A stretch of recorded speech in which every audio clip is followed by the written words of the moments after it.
Foreign players విషయంలో ఇబ్బంది పడుతున్న ఐపీఎల్ ఫ్రాంచైజెస్కు బీసీసీఐ ఒక గుడ్ న్యూస్ చెప్పింది. రీస్కెడ్యూల్ చేపట్ట 18 రోజుల ఐపీఎల్ 2025 కోసం రీప్లేస్మెంట్ పాలసీలో మార్పులు తీసుకొచ్చారు, అది కూడా టెంపరీగా. సో ఈ వీడియోలో మనం ఈ రూల్ గురించి తెలుసుకోబోతున్నాం. అలాగే ఫారెన్ ప్లేయర్స్ అవైలబిలిటీ విషయంలో లేటెస్ట్ అప్డేట్స్ కూడా చూద్దాం. అండ్ ఆల్సో ప్రతి టీం యొక్క ఫారెన్ ప్లేయర్స్ లిస్ట్ వేసుకుని అందులో ఎవరు అవైలబుల్గా ఉంటారో కూడా క్లియర్గా చెప్తాను. సో మీరైతే వీడియోని పూర్తిగా చూస్తే ఫారెన్ ప్లేయర్స్ గురించి ఫుల్ క్లారిటీ వచ్చేస్తుంది. దీంతో మీరు వీడియోని ఎక్కడ స్కిప్ చేయకుండా చూడడానికి ట్రై చేయండి. ముందుగా బీసీసీఐ రూల్ చేంజ్ విషయానికి వస్తే రీప్లేస్మెంట్ పాలసీలో ఒక ట్వీక్ తీసుకొచ్చారు, అంటే చిన్న మార్పు చేశారు. అదేంటంటే నార్మల్గా రీప్లేస్మెంట్ పాలసీ ఎలా ఉంటుంది, ఒక ప్లేయర్ ప్లేస్లో మరో ప్లేయర్ని తెచ్చుకోవచ్చు అండ్ నెక్స్ట్ ఇయర్ కోసం ఇద్దరు ప్లేయర్స్ను రీటైన్ చేసుకోవచ్చు. మీకు ఇంకా సింపుల్గా చెప్పాలంటే సిఎస్కే టీం ఇంజరీ కారణంగా రుతురాజ్ గైక్వాడ్ని మిస్ అయింది అండ్ అతని ప్లేస్లో వాళ్ళు ఆయుష్ మాత్రని తీసుకొచ్చారు. అండ్ రూల్స్ ప్రకారం చూసుకుంటే ఐపీఎల్ 2026 కోసం ఇద్దరు ప్లేయర్స్ని కూడా రీటైన్ చేసుకునే ఆప్షన్ సిఎస్కే టీంకి ఉంటుంది. బట్ రీప్లేస్మెంట్కి వచ్చిన ప్లేయర్స్ అందరినీ రీటైన్ చేసుకోవాలంటే ఆ స్లాట్స్ అనేవి అవైలబుల్గా ఉండాలి. అంటే మ్యాక్సిమం 8 మంది ఫారెన్ ప్లేయర్స్ని మాత్రమే రీటైన్ చేసుకోగలరు మినీ ఆప్షన్కి ముందు. అలాగే ఇండియన్ ప్లేయర్స్ చూసుకుంటే 17 మంది ఇండియన్ ప్లేయర్స్ని రీటైన్ చేసుకోవచ్చు మ్యాక్సిమం. దీంతో మ్యాక్సిమం లిమిట్ను పాటిస్తూ ఇంజరీస్ కారణంగా బయటికి వెళ్ళిపోయిన ప్లేయర్స్తో పాటు రీప్లేస్మెంట్కి వచ్చిన ప్లేయర్స్ని కూడా రీటైన్ చేసుకోవచ్చు. అయితే ఈ ప్లేయర్స్ రీప్లేస్మెంట్ అనేది కేవలం 12 మ్యాచ్ వరకు అలౌ చేస్తారు. అంటే ఒక సీజన్లో ఒక టీం 12 మ్యాచ్లు ఆడిసిన తర్వాత రీప్లేస్మెంట్ చేస్తామంటే కుదరదు. వాళ్ళకి ఎవరైనా ప్లేయర్స్ ఇంజరీ అయ్యి ఉంటే ఫస్ట్ 12 మ్యాచ్లు ఆడేలోపే రీప్లేస్మెంట్ చేసుకోవాలి.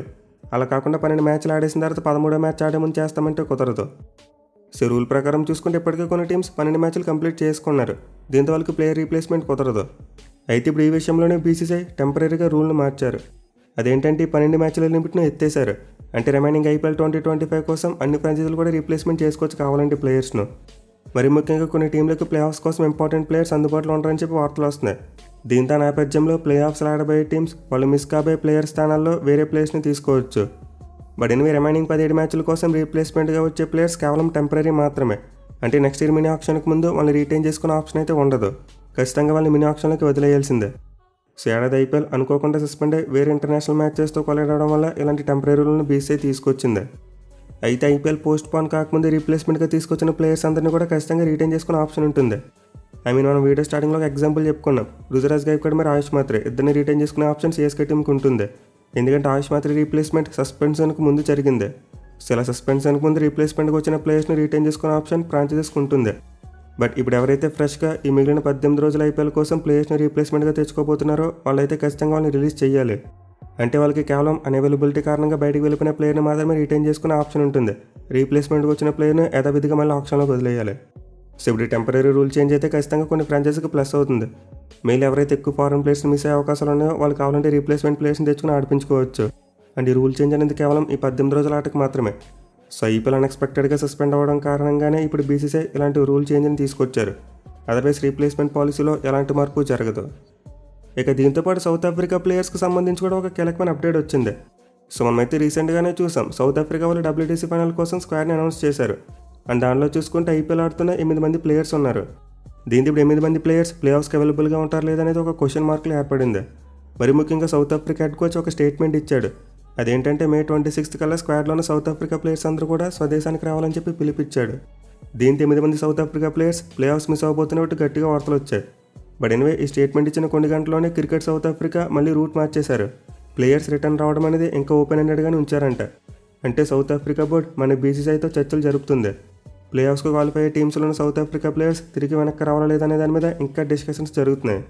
సో ప్రస్తుతానికైతే సౌత్ ఆఫ్రికా ప్లేయర్స్ ప్లే ఆఫ్స్కి అందుబాటులో ఉంటారు లేదనేది ఒక క్వశ్చన్ మార్క్లానే ఉంది. ఒకవేళ సౌత్ ఆఫ్రికా బోర్డు మరి మన బీసీసీఐ చర్చలు సఫలమైతే వాళ్ళు ఖచ్చితంగా ప్లే ఆఫ్స్కి ఉంటారు. అలా కాకుండా వాళ్ళు డబ్ల్యూటీసీ ఫైనల్ కోసం గట్టిగా ప్రిపేర్ అవ్వాలనుకుంటే మాత్రం ప్లేయర్స్ అందరూ కూడా వెళ్ళిపోతారు. బట్ ప్రస్తుతానికి చూసుకుంటే మాత్రం సౌత్ ఆఫ్రికా ప్లేయర్స్ అందరూ కూడా తిరిగి తమ టీమ్స్తో చేరబోతున్నారు. అంటే లీగ్ స్టేజ్ అయ్యే వరకు ఖచ్చితంగా అందుబాటులో ఉంటారు. ఒక ప్లే ఆఫ్స్కి అందుబాటులో ఉంటారు లేదనేది క్వశ్చన్ మార్క్. ఇక ఇంగ్లాండ్ ప్లేయర్స్ విషయంలో కూడా కన్ఫ్యూజన్ ఉంది. వాళ్ళ ప్లేయర్స్ కూడా ప్లే ఆఫ్స్కి అందుబాటులో ఉంటారు లేదనేది ఇప్పుడు క్వశ్చన్ మార్క్లా మారింది. అండ్ దీని గురించి చూసుకుంటే ఇంగ్లాండ్ బోర్డు మరియు బీసీసీఐ మధ్య చర్చలు జరుగుతున్నట్టు ఎలాంటి అప్డేట్ లేదు. దీంతో మోస్ట్ లైక్లీ ఇంగ్లాండ్ ప్లేయర్స్ ప్లే ఆఫ్స్కి అందుబాటులో ఉండకపోవడానికి ఎక్కువ అవకాశాలు కనిపిస్తున్నాయి. బట్ ప్రజెంట్ చూసుకుంటే ఆల్రెడీ కొంతమంది ఇంగ్లాండ్ ప్లేయర్స్ తమ టీమ్స్తో చేరిపోయారు. అంటే లీగ్ స్టేజ్ అయ్యే వరకు చాలామంది ప్లేయర్స్ అందుబాటులో ఉండబోతున్నారు. సో ఇప్పుడైతే మనం టీమ్ వైజ్ ఏ ఫారెన్ ప్లేయర్స్ అందుబాటులో ఉండబోతున్నారో ఎవరు అందుబాటులో ఉండట్లేదో క్లియర్గా చూద్దాం. ముందు సిఎస్కే టీం విషయానికి వస్తే ప్రజెంట్ వీళ్ళకి 8 మంది ఫారెన్ ప్లేయర్స్ అందుబాటులో ఉన్నారు. అండ్ వీరిలో చూసుకుంటే మతీషా పత్రానా, డెవాల్ బ్రేవిస్, నూర్ అహ్మద్ మరియు నాథన్ ఎల్లిస్ ఈ నలుగురు కూడా సిఎస్కే ఆడబోయే మిగతా మ్యాచ్లన్నిటికీ కూడా అందుబాటులో ఉండబోతున్నారు. బట్ రచిన్ రవీంద్ర మరియు డెవాన్ కాన్వే వీళ్ళిద్దరి విషయానికి వస్తే ఇంకా అవైలబుల్గా ఉంటారు లేదనేది డౌట్గానే ఉంది. అంటే ఇద్దరు తమ స్వదేశానికి వెళ్ళిపోయారు. తిరిగి వస్తారో లేదో ఇంకా క్లారిటీ లేదు. అయితే శామ్ కరణ్ మరి జేమీ వార్టన్ విషయానికి వస్తే మాత్రం వీళ్ళిద్దరు న్యూస్ అఫీషియల్ అయిపోయింది. అంటే సిఎస్కే ఆడపై మిగతా మ్యాచ్లకు ఇద్దరు ప్లేయర్స్ అవైలబుల్గా ఉండరు. ఇక నెక్స్ట్ టీం చూసుకుంటే ఢిల్లీ క్యాపిటల్స్. వీళ్ళు కూడా ఫారెన్ ప్లేయర్స్ లిమిటెడ్గానే అవైలబుల్గా ఉండేటట్టు అనిపిస్తుంది. సో ప్రస్తుతానికైతే Faf two places Donovan Ferreira, Dushmantha Chameera మరియు సెదుగుల్ అటల్ ఈ నలుగురు మిగతా సీజన్ మొత్తానికి అవైలబుల్గా ఉండబోతున్నారు. బట్ మిగతా ప్లేయర్స్ విషయానికి వస్తే జేక్ ఫ్రేజర్ మెక్కర్క్ అఫీషియల్గా రూల్ అవుట్ అయిపోయాడు. అతను తిరిగి రానని చెప్పేశాడు. దీంతో వెంటనే ఢిల్లీ టీం ముస్తాఫిజుర్ రహమాన్ రీప్లేస్మెంట్గా తీసుకు తెచ్చుకున్నారు. బట్ ఇప్పుడు అతని విషయంలో ఒక కాంట్రవర్సీ నడుస్తుంది. ఎందుకంటే ప్రజెంట్ బంగ్లాదేశ్ టీంకి ఇంటర్నేషనల్ కమిట్మెంట్స్ ఉన్నాయి. ఇన్ఫాక్ట్ పాకిస్తాన్తో ఏఏలు ఆడబోయే సిరీస్ కోసం ఆల్రెడీ ముస్తాఫిజుర్ రహమాన్ పిక్ చేశారు. అండ్ అతనైతే May 20 అతని టీంతో వెళ్ళిపోవాలి. కానీ ఢిల్లీ క్యాపిటల్స్ టీం అతని రీప్లేస్మెంట్గా తెచ్చుకున్నారు. సో బంగ్లాదేశ్ పోటీ అయితే ముస్తాఫిజుర్ రహమాన్కి ఇంకా ఎన్ఓసీ ఇవ్వలేదు. దీని అతను వస్తాడో లేదో చెప్పలేం. పైగా ఇప్పుడు బంగ్లాదేశ్ ప్లేయర్ని తీసుకున్నందుకు ఢిల్లీ క్యాపిటల్స్ మీద ట్రోలింగ్ కూడా జరుగుతుంది. ఇన్ఫాక్ట్ బాయ్కాట్ ఢిల్లీ క్యాపిటల్స్ అనే హ్యాష్ట్యాగ్ని ట్రెండ్ చేస్తున్నారు. ఎందుకంటే రీసెంట్గానే చూసాం బంగ్లాదేశ్ వాళ్ళు హిందూస్ని చాలా దారుణంగా ట్రీట్ చేశారు. దీంతో దానికి నిరసనగా బంగ్లాదేశ్ ప్లేయర్స్ ఎవరిని కూడా ఐపీఎల్ ఆడించద్దని చెప్పి కొంతమంది ఫ్యాన్స్ కోరుకుంటున్నారు. సో ఇప్పుడు ఈ నేపథ్యంలోనే టెంపరీ రీప్లేస్మెంట్గా తీసుకున్న ముస్తాఫిజుర్ రహమాన్ అసలు ఐపీఎల్కి వస్తాడో లేదనేది ఒక క్వశ్చన్ మార్క్లో తయారైంది. ఇక మిగతా ప్లేయర్స్ విషయానికి వస్తే ట్రైస్టన్ స్టెప్స్ అయితే వచ్చేస్తున్నాడు. అంటే ఢిల్లీ టీం లీగ్ స్టేజ్ ఆడేంత వరకు అతను అందుబాటులో ఉంటాడు. బట్ ఒకవేళ ప్లేఆఫ్స్కి వెళ్తే అందుబాటులో ఉంటాడో లేదనేది ఒక క్వశ్చన్ మార్క్. అయితే చివరిగా మిచెల్ స్టార్క్ విషయానికి వస్తే మాత్రం అతనైతే మోస్ట్ లైక్లీ రాకపోవడానికి ఎక్కువ అవకాశాలు ఉన్నాయి. ఇన్ఫాక్ట్ అతను రానని ఇండికేషన్ ఇచ్చాడు కాబట్టి ఢిల్లీ క్యాపిటల్స్ టీం ముస్తాఫిజుర్ రహమాన్ లాంటి లెఫ్ట్ ఆర్మ్ సెమ్ని మళ్ళీ తీసుకొచ్చే ప్రయత్నం చేస్తున్నారు. సో ప్రస్తుతానికైతే ఢిల్లీ టీంకి ఫారెన్ బౌలర్స్ విషయంలో కేవలం దుష్మంత చమీరా మాత్రం అందుబాటులో ఉన్నాడు. ఇక నెక్స్ట్ టీం చూసుకుంటే గుజరాత్ టైటన్స్. వీళ్ళకైతే ప్రజెంట్ స్క్వాడ్లో 7 మంది ఫారెన్ ప్లేయర్స్ ఉన్నారు. అండ్ 7 ఫారెన్ ప్లేయర్స్ కూడా ప్రజెంట్ టీంతో జాయిన్ అయిపోతున్నారు. అండ్ ఆల్సో లీగ్ స్టేజ్ అయ్యే వరకు కూడా అవైలబుల్గా ఉంటారు. బట్ ప్లేఆఫ్స్ విషయానికి వచ్చేసరికి మాత్రం జాస్ బట్లర్, కగిసో రబాడా మరియు షర్ఫన్ రదర్ఫర్డ్ ఈ ముగ్గురు ఆడతారో లేదో ఒక పెద్ద క్వశ్చన్ మార్క్. మరి ముఖ్యంగా జాస్ బట్లర్ తిరిగి వెళ్ళిపోయేందుకు ఎక్కువ అవకాశాలు కనిపిస్తున్నాయి. అతను వెళ్ళిపోతే గుజరాత్ టీం చాలా నష్టపోతుంది. అలాగే రదర్ఫర్డ్ కూడా ఒకవేళ ఐర్లాండ్ సిరీస్ అవాయిడ్ చేసినప్పటికీ ఇంగ్లాండ్ సిరీస్ మాత్రం అవాయిడ్ చేయడానికి అవకాశాలు చాలా తక్కువగా ఉన్నాయి. సో మోస్ట్లీ ప్లేఆఫ్స్ కోసం అయితే మనం గుజరాత్ టీంలో కొన్ని టెంపరీ రీప్లేస్మెంట్స్ చూసేందుకు అవకాశాలు కనిపిస్తున్నాయి. ఇక నెక్స్ట్ టీం విషయానికి వస్తే Kolkata night riders. So present అయితే వీళ్ళకి స్క్వాడ్లో మొత్తం 8 మంది ఫారెన్ ప్లేయర్స్ ఉన్నారు. అండ్ 8 కూడా మిగతా అన్ని మ్యాచ్లు కూడా అవైలబుల్గా ఉండబోతున్నారు. ఇన్ఫాక్ట్ 8 మందిలో ఆల్మోస్ట్ చాలా మంది ప్లేయర్స్ ఆల్రెడీ టీంతో చేరిపోయారు. సో ఫారెన్ ప్లేయర్స్ విషయంలో కోల్కతా టీంకు ఎలాంటి ఇబ్బంది లేదు. ఈవెన్ వాళ్ళు ప్లేఆఫ్స్కి వెళ్ళినా సరే చివరి వరకు కూడా అందరూ అవైలబుల్గా ఉండబోతున్నారు. ఇక నెక్స్ట్ టీం చూసుకుంటే లక్నో సూపర్ జైంట్స్. వీళ్ళకైతే ఫారెన్ ప్లేయర్స్ విషయంలో చాలా కొరత కనిపిస్తుంది. అసలు వీళ్ళు కొంటమే ఆప్షన్లో చాలా తక్కువ మందిని కొన్నారు. అండ్ వీటి చూసుకుంటే కొంతమంది ప్లేయర్స్ అవైలబుల్గా ఉండకపోవచ్చు అనే వార్తలు ఎక్కువగా వస్తున్నాయి. సో ప్రస్తుతానికైతే వీళ్ళకి డేవిడ్ మిల్లర్, నికోలస్ పూరన్ మరియు మాథ్యూ బ్రేచ్కే ఈ ముగ్గురు కూడా మిగతా అన్ని మ్యాచ్లకు అవైలబుల్గా ఉండబోతున్నారు. కానీ మిగతా ముగ్గురు ఫారెన్ ప్లేయర్స్ అయినా మార్క్రమ్, మార్ష్ మరియు షమర్ జోసెఫ్ ఈ ముగ్గురు విషయంలోనే కొన్ని డౌట్స్ ఉన్నాయి.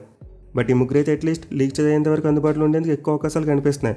బట్ లక్నో టీం ప్లేఆఫ్స్కి క్వాలిఫై అయితే వీళ్ళ అవైలబిలిటీ క్వశ్చన్ మార్క్లానే మారుతుంది. సో ప్రస్తుతానికైతే మిగతా లీగ్ మ్యాచెస్ వరకు చూసుకుంటే లక్నో టీంకు ఆల్మోస్ట్ అందరు ఫారెన్ ప్లేయర్స్ అవైలబుల్గా ఉండబోతున్నారు. ఇక next team Mumbai Indians. Present వాళ్ళకైతే లీగ్ స్టేజ్ అయ్యేంత వరకు ఫారెన్ ప్లేయర్స్ విషయంలో ఎలాంటి అనుమానాలు లేవు. ప్రజెంట్ వాళ్ళ స్క్వాడ్లో 8 మంది ఫారెన్ ప్లేయర్స్ ఉన్నారు. అండ్ 8 మంది ప్లేయర్స్ తిరిగి వచ్చేసారు. అలాగే లీగ్ స్టేజ్ అయ్యేంత వరకు అవైలబుల్గా ఉంటారు. కానీ ప్లేఆఫ్స్కి వెళ్తే మాత్రం విల్ జాక్స్, రియాండర్ కల్టన్ మరియు కార్బిన్ బాష్ ఈ ముగ్గురికి ఇంటర్నేషనల్ కమిట్మెంట్స్ ఉన్నాయి. దీంతో ఒకవేళ ముంబై టీం ప్లేఆఫ్స్కి వెళ్ళి వీళ్ళ ముగ్గురు రాకపోతే వాళ్ళు ఇప్పుడు ఖచ్చితంగా రీప్లేస్మెంట్స్ కోసం వెతుక్కోవాలి. ఎస్పెషల్లీ ముగ్గురు గత కొన్ని మ్యాచ్లు ముంబై టీం యొక్క ప్లేయింగ్ లెవెల్లో ఆడుతున్నారు. సో దీంతో ఒకవేళ ముంబై టీం ప్లేఆఫ్స్కి వెళ్ళి ఈ ప్లేయర్స్ మిస్ అయితే ఖచ్చితంగా డ్యామేజ్ జరుగుతుంది. ఇక నెక్స్ట్ టీం చూసుకుంటే పంజాబ్ కింగ్స్. వీళ్ళు కూడా లీగ్ స్టేజ్ అయ్యేంత వరకు ఎలాంటి ప్రమాదం కనిపించట్లేదు. అంటే టీంలో 8 మంది ఫారెన్ ప్లేయర్స్ కూడా లీగ్ స్టేజ్ అయ్యేంత వరకు అందుబాటులో ఉండబోతున్నారు. బట్ అఫ్కోర్స్ లాకీ ఫెర్గ్యూసన్కి ఇంజరీ కన్సర్న్ ఉంది. బట్ స్టిల్ అతనైతే స్క్వాడ్తోనే ఉన్నాడు. అయితే ప్లేఆఫ్స్ విషయానికి వస్తే మాత్రం మార్క్ హెన్సన్ మరియు జాస్ ఇంగ్లీష్ ఇద్దరు డౌట్గానే ఉన్నారు. అండ్ ఆల్సో వాళ్ళకి ఇంకా ఆస్ట్రేలియా ప్లేయర్స్ అని ఆరెన్ హార్డీ మరియు మార్కస్ స్టాండిస్ వీళ్ళిద్దరు ఇంకా స్క్వాడ్తో చేరలేదు. ప్రజెంట్ వాళ్ళ దగ్గర స్క్వాడ్తో ఉన్నది కేవలం ఉమర్జాయ్, బాట్లెట్, ఓవెన్ మరియు లాకీ ఫెర్గ్యూసన్ ఈ నలుగురు ఖచ్చితంగా తిరిగి వస్తున్నారు. అలాగే మార్క్ హెన్సన్ కూడా తిరిగి వచ్చేస్తున్నాడు. లీగ్ స్టేజ్ అయ్యేంత వరకు ఉంటాడు. ఈవెన్ జాస్ ఇంగ్లీష్ కూడా same story. But Aaron Hardie మరియు మార్కస్ స్టాండిస్ వీళ్ళిద్దరి విషయంలో క్లారిటీ లేదు. ఎప్పుడు తిరిగి వస్తారనేది ఇంకా కన్ఫర్మ్ కాలేదు. ఇక నెక్స్ట్ టీం చూసుకుంటే రాజస్థాన్ రాయల్స్. సో ప్రజెంట్ అయితే వాళ్ళకి స్క్వాడ్లో మొత్తం 8 మంది ఫారెన్ ప్లేయర్స్ ఉన్నారు. అండ్ 8 మందిలో 6 ప్లేయర్స్ మాత్రమే మిగతా మ్యాచ్లకు అవైలబుల్గా ఉండబోతున్నారంట. మహేష్ తీక్షణ మరియు జాఫ్ ఫ్రాచర్ వీళ్ళిద్దరు ఆల్మోస్ట్ రూల్ అవుట్ అయిపోయినట్టే. జాఫ్ ఫ్రాచర్ అయితే తిరిగి రానట్టు కన్ఫర్మ్ అయిపోయింది. అండ్ మహేష్ తీక్షణ చూసుకుంటే ఏదో ఇంజరీ ఉందంట. దీంతో అతను కూడా మిగతా 2 మ్యాచ్లకు అవైలబుల్గా ఉండకపోవచ్చు. సో ప్రస్తుతానికైతే రాజస్థాన్ టీంకి 6 ఫారెన్ ప్లేయర్స్ అవైలబుల్గా కనిపిస్తున్నారు. బట్ వాళ్ళకైతే పెద్దగా ప్రాబ్లం ఉండదు, ఎందుకంటే ఆల్రెడీ ఎలిమినేట్ అయిపోయింది ఆ టీం. ఇక నెక్స్ట్ టీం చూసుకుంటే royal Challengers Bengaluru. So present అయితే వాళ్ళకి మెల్లగా ప్లేయర్స్ అందరూ స్క్వాడ్తో చేరిపోతున్నారు. మీరు లీగ్ స్టేజ్ అయ్యేంత వరకు ఆర్సీబీ టీంకు ఎలాంటి ప్రాబ్లం కనిపించట్లేదు. ఎందుకంటే Phil Salt, Tim David, Liam Livingstone, Nuwan Thushara, Jacob Bethell, Lungi Ngidi మరియు రొమారీ షెఫర్డ్ ఈ 7 ఫారెన్ ప్లేయర్స్ కూడా లీగ్ స్టేజ్ అయ్యేంత వరకు అందుబాటులో ఉండబోతున్నారు. ఇన్ఫాక్ట్ వీరిలో జాకబ్ బేతల్, లుంగి ఇంగిడి మరియు రొమారో షెపర్డ్ వీళ్ళు ముగ్గురు తప్పిస్తే మిగతా నలుగురు మొత్తం సీజన్కి అందుబాటులో ఉంటారు. అంటే ప్లే ఆఫ్స్ అయ్యేంత వరకు కూడా అవైలబుల్గా ఉంటారు. మరి ఇప్పుడు మనం చెప్పుకున్న బేతల్, ఇంగిడి మరియు షెపర్డ్ వీళ్ళ ముగ్గురికి అయితే ఇంటర్నేషనల్ కమిట్మెంట్స్ ఉన్నాయి. దీంతో ప్లే ఆఫ్స్ కొంటారు లేదనేది ఒక క్వశ్చన్ మార్క్లో తయారైంది. ఇక చివరిగా జాష్ హేజల్వుడ్ విషయానికి వస్తే ఆల్మోస్ట్ రూల్ అవుట్ అయిపోయినట్టే. అతనైతే మనం మీకు చూడకపోవచ్చు. సో దీంతో ఆర్సీబీ టీం అయితే రిమైనింగ్ సీజన్ కోసం అతనికి రీప్లేస్మెంట్గా ఒక ప్లేయర్ని తెచ్చుకునే అవకాశం కనిపిస్తుంది. ఇక లాస్ట్ అండ్ ఫైనల్ టీం చూసుకుంటే ఎస్ఆర్హెచ్ టీం. సో వాళ్ళకైతే ప్రజెంట్ ఫారెన్ ప్లేయర్స్ విషయంలో ఎలాంటి ఇబ్బంది కనిపించట్లేదు. ఎందుకంటే ప్యాట్ కమిన్స్ మరియు ట్రావిస్ హెడ్ ఇద్దరు కూడా తిరిగి వస్తామని చెప్పేశారు. అండ్ ఆల్సో మిగతా ప్లేయర్స్ అందరూ కూడా ఆల్రెడీ టీంతో ఒక్కొక్కరిగా చేరిపోతున్నారు. So SRH team already eliminate అయిపోయినప్పటికీ వాళ్ళకి మిగిలిన 6 ఫారెన్ ప్లేయర్స్ కూడా కమిట్మెంట్ చూపిస్తున్నారు. అంటే ఏం పర్లేదు, మేము ఎంత మ్యాచెస్ ఆడతాం, లీగ్ చదివేంత వరకు ఉంటామని చెప్పి హామీ ఇస్తున్నారు. మీరు వాళ్ళ కెప్టెన్ ప్యాట్ కమిన్స్ తిరిగి రావడం ఆ టీంకి బిగ్గెస్ట్ బూస్ట్. అతనుంటే అట్లీస్ట్ లాస్ట్ మ్యాచెస్లో అయినా సరే గెలిచి ఎస్ఆర్హెచ్ టీం ఘనంగా సీజన్కి వీడ్కోలు పలకొచ్చు. సో ప్రస్తుతానికి ఎస్ఆర్హెచ్ టీంకి ఫారెన్ ప్లేయర్స్ విషయంలో ఎలాంటి ఇబ్బంది కనిపించట్లేదు. సివిగేస్ ఇప్పటివరకు ఫారెన్ ప్లేయర్స్కి సంబంధించిన అప్డేట్స్. అండ్ నేనైతే ఇంకా ఫారెన్ ప్లేయర్స్కి సంబంధించి ఏమైనా అప్డేట్స్ వస్తే మన వాట్సాప్ ఛానల్లో పోస్ట్ చేస్తాను. అలాగే రీప్లేస్మెంట్కి వచ్చిన ప్లేయర్స్ గురించి కూడా వాట్సాప్ ఛానల్లో అప్డేట్స్ ఇస్తాను. దీంతో మీరు మన వాట్సాప్ ఛానల్తో పాటు ఇన్స్టాగ్రామ్ అకౌంట్ ఫాలో చేయడానికి ట్రై చేయండి. 2 చోట్ల అప్డేట్స్ వస్తాయి. అండ్ ఈ రెండింటి యొక్క లింక్స్ కింద డిస్క్రిప్షన్లో ఉంటాయి. ఒకసారి చెక్ చేయండి. Thank you for watching. Have a nice day.